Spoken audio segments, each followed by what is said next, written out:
It was a fairly range-bound day of trade, and for the most part we were fairly lackluster. You did have the Nifty, which did manage to cling on to the 6,000 mark by the day's close, and the Sensex also clutching on to 20,000. But you can see that there was absolutely no activity that transpired in today's session.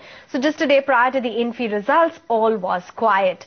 You had the broader markets too. They exhibited quite a bit of resilience, and this time around you're seeing the outperformance lasting for the small cap end of the market for the fourth straight day. So good gains coming in there. Autos, they were very active. You also had the metal stocks which perked up today. It was the Bank Nifty and the banking index which was rather muted, and oil and gas took a bit of a back seat. So top gainers came in the form of Tata Motors. Ranbaxy performed pretty well. You had something like an NMDC for the second day on the trot which delivered strong gains, and Lupin too pretty active. Stocks in focus today. Well, the earnings season has kicked off. So to start off with, on the results scorecard, it was PTC India Financial Services.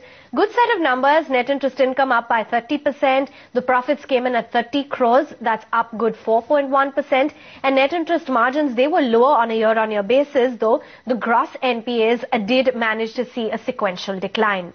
Tata Steel too was in focus as the crude steel production was up by 19% on a year-on-year basis in the second quarter, so that went down well.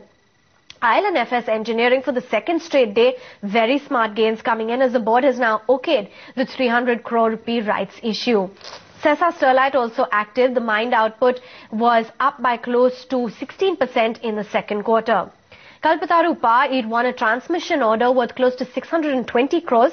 This coming in from the Tamil Nadu government and HPCL, and the counter pretty active. Tata Motors once again was in focus. You had the JLR unit which sold close to 3.12 lakh units in the first 9 months of 2013, and the retail sales for JLR came in higher by 17%. Land Rover September sales stood at 34,719 vehicles, up by close to 13%. So all of this data really went down well. The stock was in top gear, ending at the day's high.